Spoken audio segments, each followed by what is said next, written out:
akan berlanjut.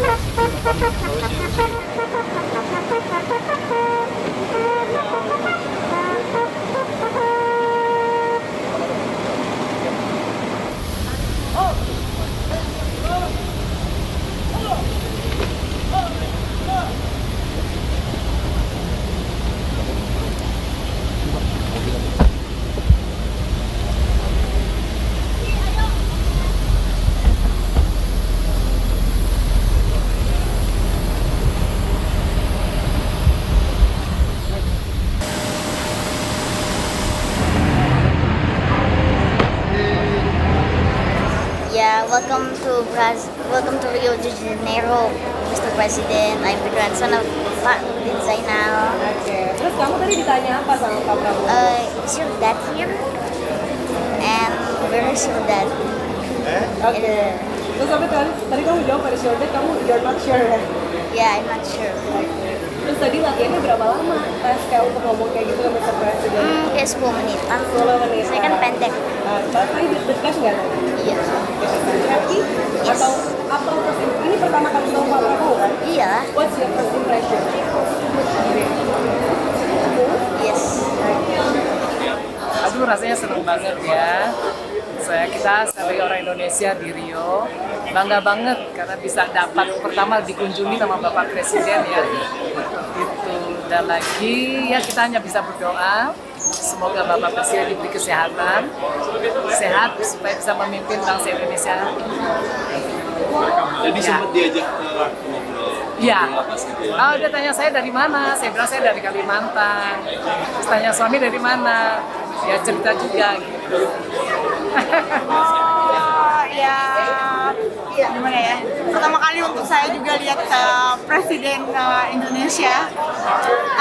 Untuk Pak Presiden, semoga kedepannya Indonesia tambah maju, tambah jaya.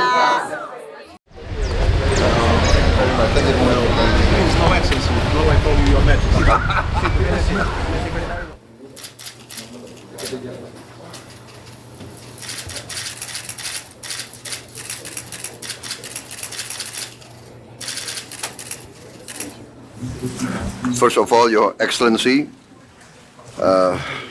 Secretary General of the United Nations, His Excellency Mr. António Guterres, thank you very much for meeting with us today in the middle of your very busy schedule. I understand you flew 20 hours from Baku. So I really appreciate this meeting.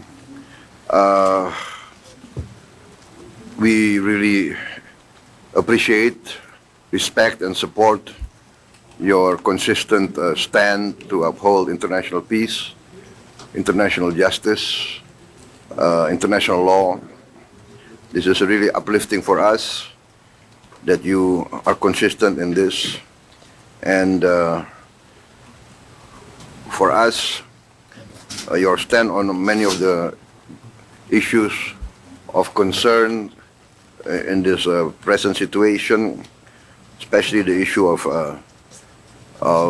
food security, poverty, the issue of human rights violations, violations of international law, especially in Palestine, and we reaffirm Indonesia's commitment to support all United Nations efforts, and we are willing to support.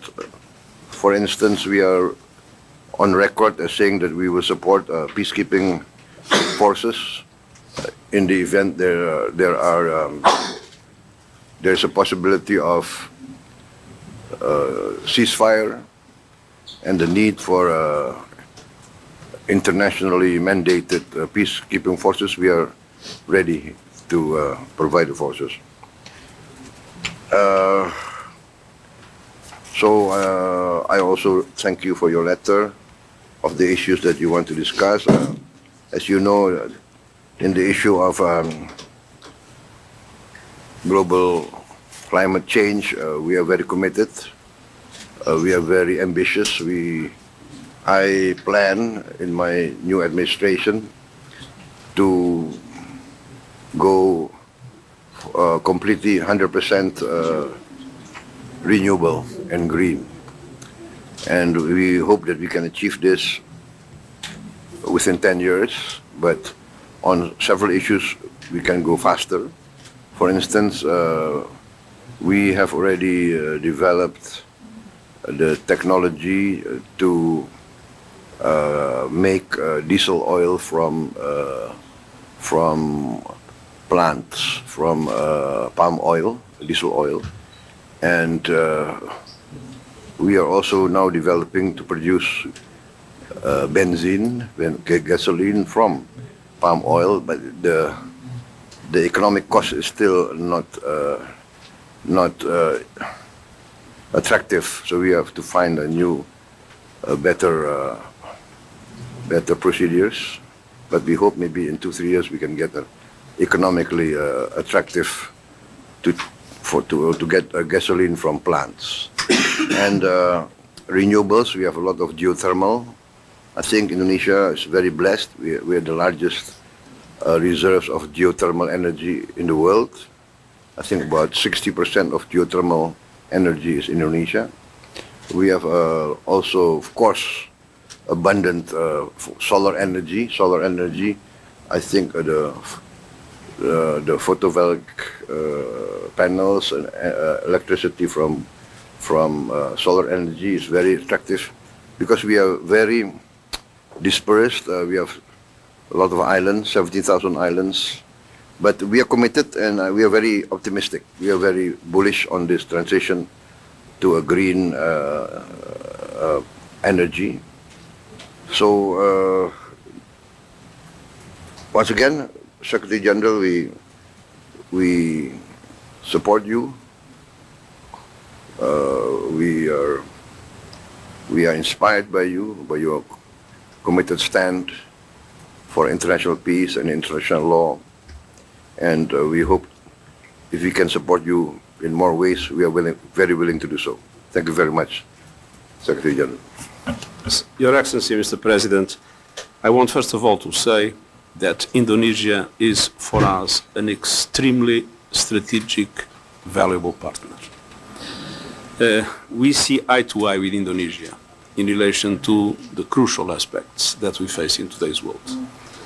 Indonesia was very active in the Summit of the Future, and in the recognition that we live with the multilateral institutions that correspond to the world of 1945, when Indonesia was not yet independent, and when many other countries were not yet independent. And so, at the level of the Security Council and at the level of the international financial institutions, they still correspond to a world that no longer exists. And we need to adapt them on the name of justice, on the name of equity, in order to correspond to the present economy and to the present geopolitical situation.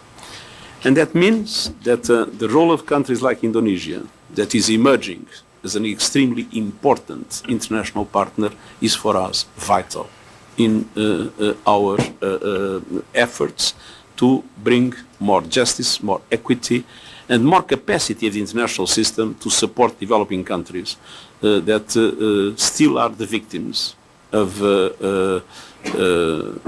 an unjust, unfair, and outdated system that has led many of them to be drowning in debt, many of them not to have the resources necessary to achieve the Sustainable Development Goals, many of them not having the resources to protect their own populations against the impacts of climate change.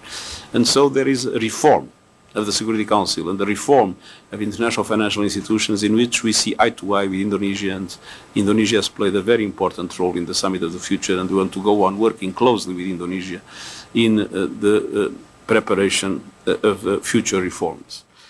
Tadi kan memulai lawatan pertamanya dengan bertemu Sekjen PBB. Tadi apa saja sih Pak yang ditekankan Pak? Jadi Sekjen PBB sangat menghargai sikap Indonesia dalam berbagai masalah, terutama masalah climate change.